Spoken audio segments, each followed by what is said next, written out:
Should we jump into it?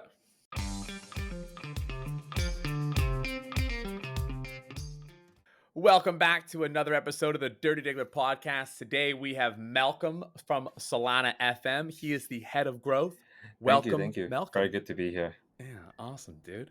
Okay, so before we jump into protocol stuff, why don't you give me a little bit of your background and tell me a little bit if you were involved with other projects first, how you got to Solana FM. I don't have like a really big resume when it comes to crypto. So I started pretty much back when COVID hit Singapore. Oh, I'm from Singapore. Everything was locked down. Everyone was forced to kind of stay at home. Everyone had to wear masks mandatory. I had to stay home all day, and I found something interesting called Solana. I was shoot by a contact of mine, and yeah, I bought some, and things kind of grew and grew crazy. Got in around the earlier half of 2020. I can't really remember. Yeah, but that's when COVID was rampant. Everyone's home. Everyone's looking at screens. I just saw the prices of things just inflating upwards, and yeah, dude, it was whatever, whatever you kind of bought, it went up, right? So it was a really good feeling. Before that, I was just doing a lot of enterprise sales, B2B kind of stuff, and yeah, I mean things were good and things are good then. And a friend of mine started to participate in hackathons, right? That's actually where I met the founders for Solana FM. They participated in the second hackathon for Solana called enrich, and they won. So, wow, big deal, right? And from there, they were telling me that, dude, like this is the shit. I know you like Solana quite a fair bit for whatever reasons, and yeah, you should totally join us or see this is something you like. And I took it on as a challenge to basically help the team find product market fit, bring them on board, pivot the product from the one that they won the hackathon with, to the block explorer and what you see today. It's been really crazy leading, being with Solana FM, going through like a whole ass bear market with like FTX implosion. These are like first for me, right? Again, my resume in crypto is on the smaller side compared to a lot of people in the space. But yeah, that's kind of like the brief TLDR, I guess. That's awesome. This is one industry where you get experience very fast. So it sounds like you've been through a lot already. And I think on that note, talk to me like what was the experience of helping them pivot? Like what were they doing when they won the Right. hackathon to So where they are now? the team itself, they are extremely passionate with all things data, especially on-chain data. Um, the problem that they see is understandability and kind of retrieving data performance. So back then they had this thing called GraphQL. Basically, it was a really nested or performant way. If you were to write your query in a very organized manner, you will be able to extract chunks of data off the chain itself without incurring like crazy costs as a consumer. And that's the base product, right? They got out the documentation. They basically built on so much momentum that they got since the hackathon. And yeah, we went to market with that. I did cold calls after cold calls. I called anyone that was potentially needing like a hint of Solana data, and I kind of demoed the product. And the problem that we kind of found was that with a GraphQL operations, if you will, for users, is that they needed to basically have technical experience operating around GraphQL. And that is an incremental difficulty operating it when it's Solana, because it's just new and foreign for them. Everyone was just very used to getting data straight off the RPCs or just doing a direct API call from whichever vendor provided the endpoint that they needed, right? So I did that for a solid 3 months or so. I can't really remember, but I just went to the founders one day. I said, dude, guys, either I feel like I'm not the right guy for you guys to represent the product that you represent, or this product does not fit the market at all. So it was really tough thing to do, because again, resume in crypto was not the highest, but I think based on first principles, we were able to kind of deduce together as a team to realize that if we're gonna stick to what we've won during the hackathon, that was how we collectively came to a decision to, like, you know what, let's ditch GraphQL, let's find something new, and here we are for Block Explorer. So if I got it right, when you guys first started, you were like fairly Mhm. B2B. and then you found that the product you were offering was good, but the technical requirements from the teams was still too high. And then so you pivot, and so you're still B2B, but you're also now B2C because now you're an explorer and you're coming out with the stuff quantum, which we'll talk about more of the future. So it was sort of a pivot in two directions. In a way, because we are just reducing the barrier of entry towards the data set that we do have, right? Because it doesn't matter how performant things are if users are having a really really hard time going around it. So that's the obstacle we kind of Mm. operated around GraphQL layer. I think it be Riptide or Hyperdrive, I think I saw one or two entries around GraphQL entries, and I was like, oh man, if they got it down, then it's on me, right, to the team. But we'll see. I wish them, all the best. I really wish that they get product market fit around there. It's just that at that point of time, while we were figuring things out as a team, yeah, we couldn't make much sense of it at that point of time. Nice. Yeah. Now with APIs and a lot of the Okay. dev toolings that we do have, things have been much better. That's awesome. Before we move forward, can you, for the non techies in the room, explain what the GraphQL is? Is this like the graph? In a way, like the graph protocol, so ours was at that point of time the graph, but just solely focused on Solana, right? Because it's deprecated. But yeah, it was like the version Mm-hmm. of the graph on Solana where we indexed the entire chain at that point of time, which cost us quite a fair bit, if you recall. Mm. But everything was operational, but we couldn't, find a find a hook real quick. Yeah. Okay. Okay. Nice. Before we jump more into the protocol, can you tell me how big's the team? Number of devs? Are you guys all in Singapore? Anything that can be said. Most of our guys are based out of Singapore. We have a team about 20 so. Two-thirds of them are developers. No. Myself being the head of growth, I lead a very small team. Five, including myself. So one's doing marketing, one's doing creative, one's doing community, myself doing the B2B efforts, and one all-rounded guy that cover our backs, right? So yeah, that's kind of the structure we have around. Mainly devs. Block explorers are not a small project, especially with the whole rework around quantum and the initial go to market. Those were pretty crazy. Yeah. Okay. Thanks for that background. Let's jump more into the protocol. I know you guys are an Explorer because I've used you, and we'll jump into that more. And you say you've got APIs. Before talking about quantum, what would you say is your most prominent feature? If you go to somebody and you can describe Solana FM in one sentence, what are you? At that point of time, the friendliest explorer you will use. The user experience Hmm. back then, we quite frankly were pitting against like local competitions. We didn't, and full disclosure, Block Explorers was only a route that we chose because at that point of time, the the pain points that we observed back then, we were extremely vocal about it. We went to Mm. the explorers directly, to say that, hey, you should really change this. This is misinterpreted. This is missing, and we weren't purposely looking for problems to solve. It just so happens that while browsing, we found all these spots where could be improved. And when voiced about it, no one's really doing anything in the space, and we did it, right? So, hence the explorer journey. I'm going to leap forward into my questions because now's the perfect time for it. Last month, I wrote an article because I was like, I do a lot of tokenomics research, a lot of token research. And I was going through and I had like all of the Solana Soul Scan, Solana Beach, your guys is up. And I was using Hawksite and I was searching for Hawksite and I was trying to find information like, okay, like I want to know total supply. I want to know circulating supply. I want to know distribution of wallets. I want things that are labeled, and no one explorer could give me like all of that information. I'm like, this has got to exist. And so is that what quantum is trying to help solve? Maybe now is a good time for you to come in here and red pill everybody with quantum and what it can mean.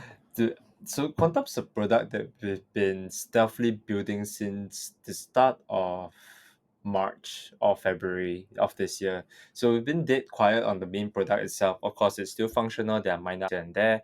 One thing we've discovered, or rather, we've taken the effort to kind of talk to users of all backgrounds around Solana, right? You're talking about protocol founders, developers, like anyone that's just on Sol. I mean, during that period of time, things were extremely bearish, and we really wanted to really clean up on the Hmm. Explorer and kind of find out like where we could really improve, right? One thing we found to be painfully frustrating is that the speed.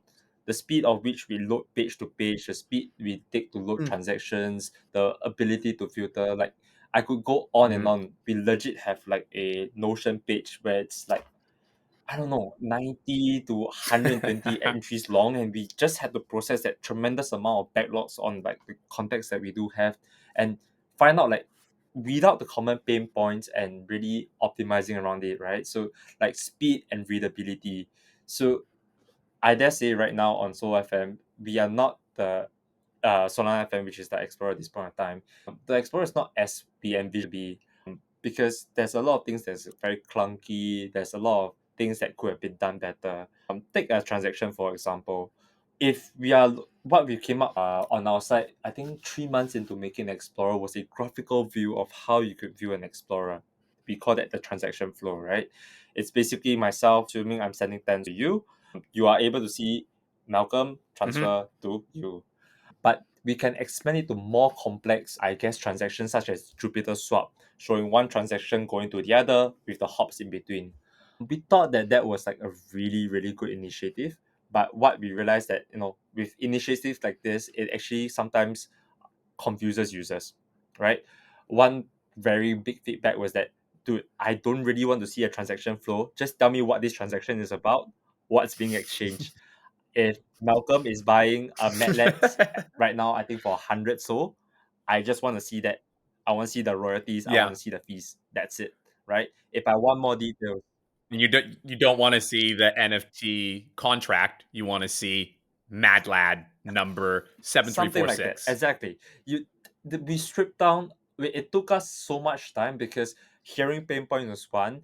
Going through the process of basically finding the most optimal way to visualize or demo the data to users of different segments and keeping things performant, like those things took so much consideration and time that we didn't think that if we were to just reiterate on just Solana FM, let's say on a weekly or monthly basis, that it will make an impact strong enough, because these things are very easily lost in translation, if you will, or just easily overlooked. We came to a collective decision with Quantum, right? Hmm. So Quantum is how we are terming the new Explorer. It's a campaign name. The reason behind Quantum is we are taking a quantum leap towards a new Explorer, right? So I think my founder did like a full keynote on Breakpoint itself. I think it's available on YouTube to search. Nicholas Chen, redefining explorers. Nice. Quantum is something that ensures that readability is being redefined, right? Things like transaction header is gonna be a non-moving ahead, because when we think about users, current and new users coming on board, we think of them like using Google one way or another, right? If I'm able to present the most relevant result in the shortest period of time, let's do that, right? Anything else a bit more niche, we will slowly kind of add in that makes it more interactive or direct for the user, right? So expect things to be a whole lot readable and very easily searchable. No, that's good. Do you guys plan to use like AI tooling? We've been discussing internally, but quite frankly, I'm the one kind of shunning out ideas right now. I'm just really excited to kind of get Quantum out there and let users interact with Quantum first. But yes, definitely between us, that's something we've been considering. In fact, there are several protocols in the space considering doing that. I think Sec3 is pretty prominent there. They were pretty vocal at Breakpoint to do something like that. They want to use the transaction APIs on our side to use AI and use the LLM model to kind of like watch out for transactions and group transactions and whatnot to basically identify things. Things are still quite discovery right there, but no, it's being worked on in stages. Okay. One of the things like quantum is really cool. I really like the idea of being able to see the flows. And you're going to have varying degrees of users. Some won't care, some will want more. Somebody like me really wants to lean into like the research side. But what I was kind of curious is like, have you heard about Armada? Armada Finance I kind of came together from the Hero and the Sci-Fi I have guys. not actually. Yeah, do share. So they're like the balancer style pools iteration, but on Solana. So it's like the creation of a token economy, and it can be done via different various launch mechanisms to find fair market Mhm. price. And what I think would be sweet is you have this event, right? And then people show up with their wallets and they purchase tokens. You purchase a shitload, I purchase a little bit, it gets spread all around. Being able to actually visually see the distribution, Mhm. because right, I go to an explorer and I want to go, I'll bring up the Hawkside example. I put in the Hawk token and because I want to know, is a whole bunch locked up in a treasury? Is a whole bunch locked in here? And like having quantum, especially if it's got fast speed, be able to like watch a launch happen in real time and being able to see distribution of wallets, who's buying, who's selling, because it's just all on the blockchain, right? That would be something that I think would be really sweet to be able to. I think I get what you're trying to say. Like, imagine like a big IDO of any sorts where tokens are being released. You just want to see like how well spread out they are, who's Mm-hmm. getting what. I think this is very applicable to kind of talk about the bigger airdrops in the space right now, which is Jupe, and that's a really, Fifth, really good yeah, idea. In fact, I just took notes, right? People can just kind of like, whenever they're announcing, they can actually come to an explorer, or it can be streamed via the other protocols to just see the distributions. It's a really refreshing idea. nice. I know like Arkham and Ethereum kind of had like a similar check out the flow style, but I don't align with their approach of like a bounty to try to dox people. No, no, no, no, no, no. This doesn't need to be about doxing. If anything, like use elusive and have like privacy gated. It's just for me, it's about distribution.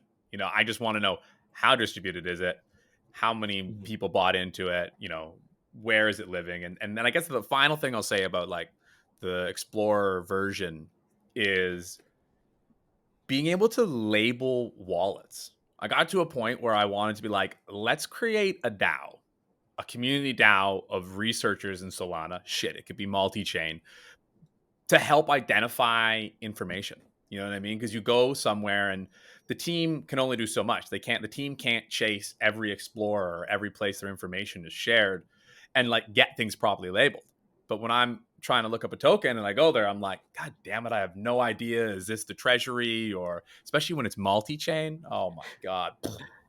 But anyways, maybe that's where like an AI plugin could be like, it like went into the wiki docs and is like, or the GitHub, or no, Gitbook, sorry, and it could like parse that information. Okay, we know this is the treasury because it matches. But anyways, I'm getting a little left field here. Not you're actually on the right track, because a lot of the pain points that we do have is visibility, right? Because I think so last year particularly like underwent a series of exploits and hacks during those period of times. A lot of what we were doing is showing people like, dude, this program is compromised, this exploiter is out, please don't interact with it. And we do label those are at our own capacity. Bringing the concepts of, say, AI, or even a DAO format for text and labels is something that we are kind of exploring along the way as well. But by and large, right now, at this point in time at least, whoever is letting us know of like major exchanges, and they are able to prove that, or if they are able to show like protocols Mm, themselves, right? I think Serum themselves, when it was compromised, it was on Twitter talking to a few KOLs in the space. They came to a conclusion yeah, that they were compromised. We were like the first, if I'm not wrong, to kind of like label it on the Explorer and let users know that, dude, Serum's no good, no good right now. If you have money to withdraw, stay safe, kind of thing. Text and labels are particularly interesting. With Arkham style of paying money to dox yeah. people, yeah, it might not resonate with everyone, like you say. Yeah. Like that's kind of where you were going. Led me to sort of a good question as well. Is there's kind of become this new thing of how open and closed source is Solana. I know in the past there was a lot of closed source protocols, and I think a lot of new ones are sort of ushering the route to going more open and proving like there is a model where having open source code can work in your favor. And I'm curious, as an explorer, do you run into a lot of issues because you can't access the code base and therefore you can't query it as well? Or do you always get the smart contract and the addresses and like that's kind of all you need? Like, can you Yeah, touch for on that? sure. So there are a bunch of stuff that are native that we are by and large able to parse. But that's when you kind of like, as new protocols develop new stuff, they get tricky around like the standards, right? For IDL, you have Anchor, you have Shank, you have Solita.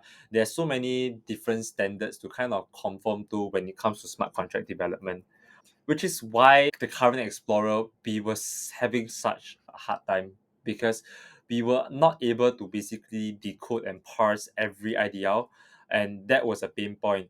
In order for us to kind of support or decode more, for us to kind of parse more programs on Sol with our current infrastructure, it's done manually, right? So, and it's hard because, as mentioned, most of my guys are based out of Singapore. We can't run a sweatshop of guys just to spend all day kind of manually parsing programs, right? We had to take things in a more systematic approach, and we right now with Quantum, what's helping Quantum, I think in terms of readability of instruction events pertaining to any smart contract, we've increased our coverage to about 85% of like what the majority of Solana we can support. That's a majority. The remaining 15% is something we are looking to clean up and support in the future, right? But at that point of time, painful. I had to go to founders. I was like, bro, let me. What's your IDL? How can you send me your source code? Like, give me resources. Like, I'm not gonna exploit you. There's nothing I can do right here. I'm an explorer, right? I just want to let your users understand like what the hell is Yeah. happening on the blockchain, and yeah, assure them that this is part of things. So far, that's one of our key indicators when it comes to comparing where we were as a protocol and Quantum, which is the new Explorer. Interesting. It looks like we're heading in the direction of open source anyways. And like I can kind of understand the closed source to protect the code, but at a certain point it's like protecting the users is more important. So that's I think a discussion for another time. But what's right in line with this question, and I think would be like a challenging one maybe, is you got Fire Dancer and you've got Syndica, and they're both gonna be coming online. And we're all in the Solana ecosystem fucking stoked about it because it's all about increased network reliability and speed. But it also means two more languages, right? Does that make your guys' life that much harder because now there's two more languages, or are you already inside those I would languages? say it's considered and factored in because I was at Breakpoint, was very happy to be there. And the fact that they chose to headline things with Fire Dancer was extremely, extremely bullish. Personally, like I was very happy to hear that of its performance, what it's able to achieve, and the fact that their live of main are on testnet. I'm glad to kind of see like people around me resonating with it. To me, it's a huge step because with Fire Dancers and Syndica is that Sol at one point of time was plagued as a VC chain, right? Everything was extremely centralized and whatnot. Yeah. With Solana running their own validators, with Gito that use it for their MEV operations, like see the pie chart kind of shift Yep. already. With Fire Dancer and Syndica, I hope to see like 4 healthy quadrants, right? And increasing the Nakamoto coefficient and also the decentralization of the L1 Mm-hmm. itself, no network outrages and whatnot. From a Yep. development point of view, we are keeping tabs. I don't see us kind of like going quiet and going on a stealth project all over again to include new things. I bet. I bet. That's right in your guys' wheelhouse. Yeah, we have to, man. Okay. Yeah. Yeah. Yeah. Iterate or die, Yeah. right? Let's talk a little bit more about the team as a whole. You guys raised just over 6 mil in 2022. Can you talk to me a little bit about Team Runway? In terms of runway, I literally don't have much visibility. But look, based on I'm part of the founding team, right? And since inception, we haven't been very like lavish with our spending. Most of the stuff goes towards infrastructure costs and headcount. Events we host a couple of those like every year, but no, nothing too crazy. So burn wise, we should be fine. It's been another healthy 2 years or so. That's awesome. That's awesome. And I was listening on another podcast you guys recently did, and you kind of talked about like the potential for advertising and these things. Can you talk more about a goal for fee Mhm. structure, revenue, or you guys? I know you mentioned the Zuckerberg method of just like onboard the users, worry about the money Yeah, pretty after. much. So, like, the goal of the Explorer right now, at least with Quantum, is on readability and understandability of like whatever is happening on chain itself. With our initiative, we have a very firm belief that people will actually get the grasp of like how we are seeing blockchain data and how they should be understood. And that by itself, a secondary effect will attract the users that are inclined with the platform, right? So a Zuckerberg, taking a page off Zuckerberg's playbook, if we turn on the ads machine a little too early, it may come across spammy. And the worst thing with crypto is that the ads actually lead to something malicious. So there's a whole pipeline that we do not want to touch until we've hit the mark where users feel comfortable with Solana FM. They understand what we represent, and even if there's ads there, they know that it's for good intention. It's not just like taking ads for our own money and disregarding users' journey along the way as well. Because what we are doing is very bleeding edge. Things like TX header, things are never done before. It actually puts on a lot of risk and challenge on us, is because before us, people are used to navigating blockchain data a certain manner, right? And for us to come in and just say, break the norm, just say, dude, Mm-hmm. what you're Mm-hmm. looking at is rubbish, and just show them this new thing, even if it's better in our and from our point of views and our users' point of view, it takes time for people to change their perception along the way as well. Yeah, quite inclined to kind of stay onto the playbook where if we achieve like product market Mm-hmm. fit, product stickiness, like ads and the other things that can monetize the explorer will come along. Because I mean, we are still operating as a Mm-hmm. business, but we'll Mm-hmm. try to keep as many things accessible and free for users as much as we can. So yeah. I'm super pro when a protocol or product can make a service that's worthy of paying for, you pay for it. And then there's also, you see a lot of like tiers, right? Like you can have the free users or you have the prosumers. And as you guys build these products out, you likely you end up with something that whether a business is going to pay for or a consumer is going to pay for. Because if you've got a quantum leap in exploring, and then maybe you've got an AI plugin or whatever you have, like it's a service that as a researcher, if I can come to you guys and know that I'm going to get all of the tokenomics data like here, and I don't have to waste all my time talking to the freaking team in Discord or going through CoinGecko or flipping all of these places, then I think like yeah, there's certainly a lot of room for you guys to monetize in the future. And so it sounds like you're thinking about it the Yeah, right way. for sure. Because we do understand the pain points of like traversing around like different platforms such as Cointelegraph, CoinGecko. Like they have all the token data there, but at the same time, it's scattered all over the place. Our one thing I like to take. And they don't even. I was gonna say like they don't always have the info. You know what I mean? I'm in CoinGecko all the time, and it blows my fucking mind how often I go to CoinGecko and search a token, and it's like it's the wrong sector. It doesn't. They've got like one metric on total circulating supply. They don't even have current circulating supply. It's like they've got FDV, but they don't have market cap. And like I've tried to even reach out and be like, look, this is the DAO I was talking about. We're out there hunting and finding the sources of truth when it's scattered. Anyways, Yeah. could rant this all day long. I can hear the pain points from the pain from your voice. That's the thing. We have a theory is that wherever you interact along the blockchain as well, you are bound to kind of land yourself at a block explorer, right?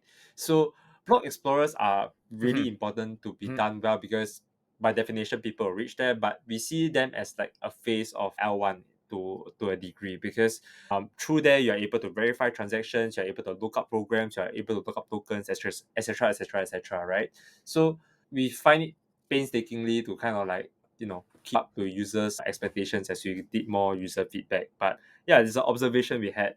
I think but particularly towards token, we mentioned it. It's a pain point that I do have as well. Especially earlier this afternoon, I was looking at some Solana shitcoins or coins that were famous per se. And I couldn't find the supplies and all the other matrices that you described. So it pushes us to look for like ways or resourceful ways to kind of like ask projects to share those with us, or find projects that already have them and list them on the mhm. Explorer and credit them wherever it's due. Because quite frankly, Explorer being such a big project, we can't take them all. But yeah, Yeah, we take in what we yeah, can. yeah, yeah. I like that. On the token front, are you guys in exploration mode to do token? Do you talk, decentralization and governance?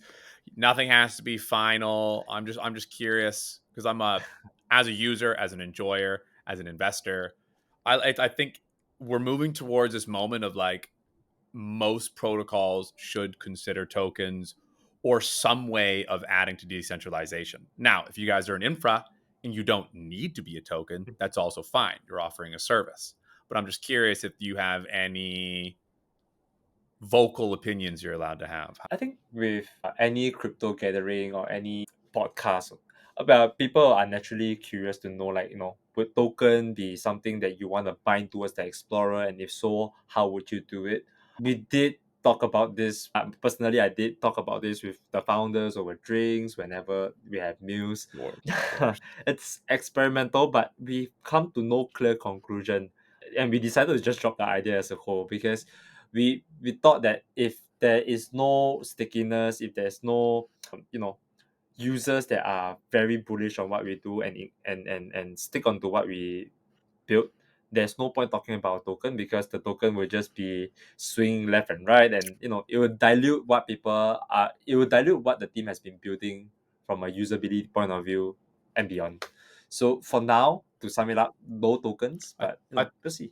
I think the best thing about that is like rushing a token can kill a protocol, but doing one super late could never, Yeah. right? And so if it's not like an obvious 100%, of course we're going to do it, then I think pushing it off and saying whether we do, whether we don't is like super valid. I'm almost pro teams rather not say they're going to do it because as soon as they open the door to saying like, yes, we're going to do it, then you bring in sibblers, you bring in people that aren't even going to be there to properly use the tech. And so for me, it's like, I'm all for airdrop hunting, but I'm also here for stickiness. I'm here for using and giving feedback. If you're going to be using it, be in the Discords, talking about it. All this tech is so new, and we're waiting for the onboarding of the masses. Provide a little value to get some value. Exactly. I think one thing about token is once you start it, there's no end to it, right? You can't just like cancel out the token, or you could I guess you can come up with a new token that's secondary to the first, but it's gonna be a huge mess and a huge distraction. I think personally, on the front of like creating something really really sticky and launching a token at a really critical time, Jupiter. Like I was sharing like off stage when Meow kind of announced it on stage that they were doing a token, and to it, Yeah, I mean, yeah, it proves, right? It's a proven model. If users are there with you all the way through, yeah. tokens would make sense. Yeah. Yeah. Yeah. I think now is a really good time for a lot of these protocols like Zeta and, Drift hasn't said anything, Jupiter, Pit. Like, there's a perfect time in the Solana growth curve or rebound curve to be announcing this stuff. But then that's like, that's protocol specific. So it's case by case Hmm. scenario. Okay. Speaking of like other partnerships, I think like one of the, like you were talking about, people end up at explorers. If you're not using an explorer, shame on you. You're not being a good DeFi user. And so often I do a transaction and I click to go and it takes me to SolScan and then it's like 404 didn't show up. So are you guys actively hunting wallet providers to become like the main or at least to become an option? Like I know if you go to Soulflare you can choose, you're part of the growth team. This must be like right on your mind. That's on a primary agenda, if you ask me. Wallets do circulate a tremendous amount of volume. If you're bound to end up at Explorer, you definitely have to use a wallet to get there, right? Because you have to transact. The question is which wallet. That's a whole different topic. But by and large, we are already most wallets as a option to use as for users to kind of opt in as their explorer. Getting the wallets themselves to change us to default, I would say that's on a more product point of view. I am pretty certain that with them Mhm. viewing Quantum, and if there's anything we can kind of do for them moving ahead, really to their platform itself, that's something we are very inclined to do as well, right? Because again, wallets hold a huge amount of traffic, and yeah, we have to get that sorted out. Do you know the bank and like their Rabby Mhm. wallet? Like, are you guys thinking about like portfolio tracking, like the way that Step is kind of Mm. moving? Because there's a lot of crossovers in Explorer and blockchain parsing, and then also this whole tracking your portfolio. Because I feel like in Solana, there's no clear winner of like best tracker. When you go to Rabby on Ethereum, you click it like you can see the graph, you can see like it's so now, and then maybe you're not the right team to be talking about, but I'm just curious if that's a direction you guys are also thinking of going or teaming up. That's a really interesting question because, like, it's very intertwined. If we could very easily take the easier route of, like, being or imitating the bank's interface towards the account page if people are looking things up, but keeping the theme of an explorer away from a portfolio tracker, there are use cases around, and there are things that we need to display in a accounts page as compared to a portfolio tracker, and interface will be a little different. We did talk about it before because of, like, the raving success that they had, and myself as a dbank user, I truly enjoyed the but for Totally. now I would say Step Finance is doing a really good job there. The only other thing that I kind of see close coming to it is this little one called Sona Watch, which was pretty good. Yeah, I checked that out Yeah. the other day. Yeah, there's certainly a lot of good new protocols coming out building better tech. A lot of like the pain points from the last cycle are slowly abstracting away. And that's like my complaints about information being everywhere and still needing to like be sorting through the data, like, maybe a year or 2 years from now, like just won't be a thing, especially with advances in AI. Like you'll just be like, go find all the tokenomics for the Solana FM token. Maybe I don't know, but a question to you is, how would you feel if you kind of have a explorer where you can customize to see what you want to see, whether you can toggle to see like a more debank like interface, or you like to see something more technical? Would that be something interesting, or do you foresee that to be something interesting for Oh, users? definitely think so. Like as a user now, right? And I look at my little extension bar, there's like, I got like 8 extensions, all the way from like Polkadot side straight through the Cosmos and through Ethereum and then into Solana, right? And there's like few wallets that can kind of do both, right? And none of them really do Mhm. both well. So I still have multiple instances. And so I want to think of it like it doesn't need to be, let's say, a super app because I don't need to just have one place. I don't mind having two, but it's like portability. So if you guys have the Solana FM and like maybe you have an extension that allows like doing really easy, simple like transaction explorer checking, but like I can choose if I want it to be the small screen or I can choose if I want it to be like the big window, and maybe I don't need so much the quantum because I'm smaller, like a not smaller, but like I just don't need to see it visually. I just want to see labels.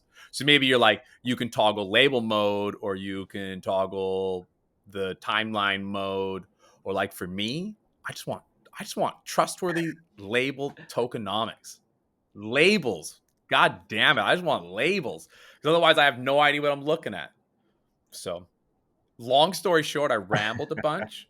But yeah, I think customizability is great because there's like NFT traders and then there's quant Right. traders and everything in Those is definitely the next mile that we are looking to solve moving ahead. So yeah, I'm really really excited to kind of get quantum off the road, see how users respond to it, improve things at hearing users and improve things along the way, right? But labels is a painstaking kind of like a pain point that's always established. And I hear you, right? But finding a scalable solution for it, that's the $1 million question, I man. guess. Yeah. I just thought of a multi-million dollar protocol. Be the protocol that just helps tokens launch with labels on the blockchain. You know? Just like plug in and just label your shit before you launch it. And then when it comes to you, it's already labeled. Is it that Yeah, you hard? heard it here first. Yeah. Anyways, okay. I think this is yeah, this is a good place to wrap it up. You told me what you're excited about. If you have anything else you want to add, where people can find you on Twitter. I've been a little bit busy with like the whole quantum and whatnot, but at Malcolm Ho HO at the back. Otherwise, keep up with quantum on Solana FM. We are in early access right now. Do sign up, check out quantum. We are accessing codes almost every other day in batches. And if there's anything, head to our Discord. One big thing that we're doing is as we kind of see a user feedback dwindle down a little and more words of affirmation around the product and within the team, we feel more confident to launch the product, we would be going public pretty soon. And this is the first time we are announcing it on a podcast or to the public. Yeah, lots of things to Oh, expect. nice. That's awesome. All right. Before I let you go, I always like to ask my guests, what's the one thing that keeps Malcolm sane through the bear market? Exercise. What is it? Caffeine? Too much caffeine? Deadlifts and coffee, actually. Yeah, a lot of gym, a lot of coffee. You Yeah, say deadlifts, deadlifts? deadlifts and squats, man. Nice, man. Nice. My leg envies you. That's good. Awesome, dude. I appreciate your time. Thanks for I coming on the appreciate it. podcast. Thank you so much, man. Catch you next time.